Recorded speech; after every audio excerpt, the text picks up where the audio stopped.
Now let's turn attention to some education stories. And parents of the two Rastafarian students who were initially denied admission into Achimota school are cautioning school authorities against victimizing the children.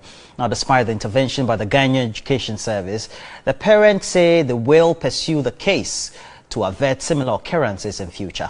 We'll bring you a report by George Quainin. In spite of the Ghana Education Service intervention, the parents say they are waiting an official letter from the school before they take their awards back. No, we expect to get an official letter because when we went there, we had official documents signed and everything. So if you rejected us, you should give us a welcoming letter.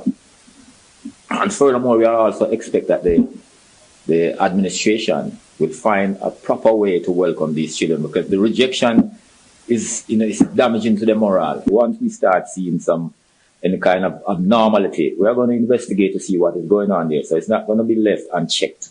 If anyone decides to be vindictive or whatever the case is, it will be monitored. The parents have served notice to seek legal redress to avoid any such incident in future. Well, it's something that we really want to pursue, because we've also realized it's not just for us, it's not our fight.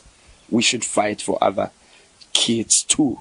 They could also give us a chance now to have our way, and then later other kids, they're going to repeat the same thing with the other kids. So we're trying to make it something that is stable for the future kids.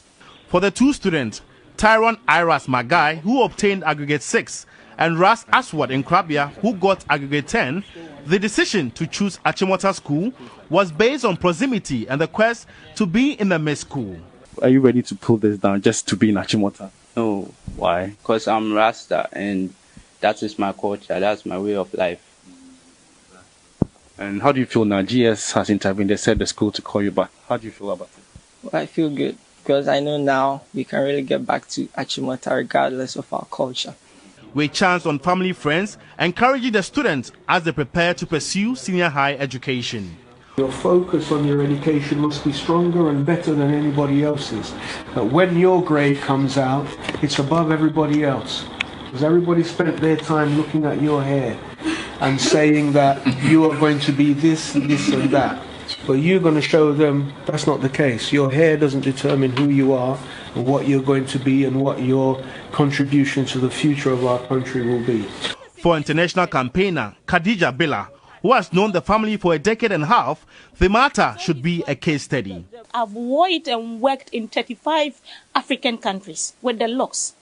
Nobody ever discriminated, nobody ever disliked it. They admire it. But when you come to Ghana and you're even going into a shop, they look at your hair twice, and if it's not a Brazilian hair, automatically you get that downplayed. We don't have to accept it. One of the two students that was denied admission into the Achimota school is actually a triplet, and these are the other siblings. And they didn't face similar ordeal, and they've been admitted at the St. John's Grammar. But although some finality has been brought to this very matter, what some child rights organizations, especially Child Rights International, is seeking is that there must be a clear balance between school rules, substantive children's rights, and fundamental freedoms. I don't think they're asking for too much. Hopefully, this will be the very last time an issue of this sort will ever emanate in the country. Josh Quainin, TV3 News, East Legon, Accra.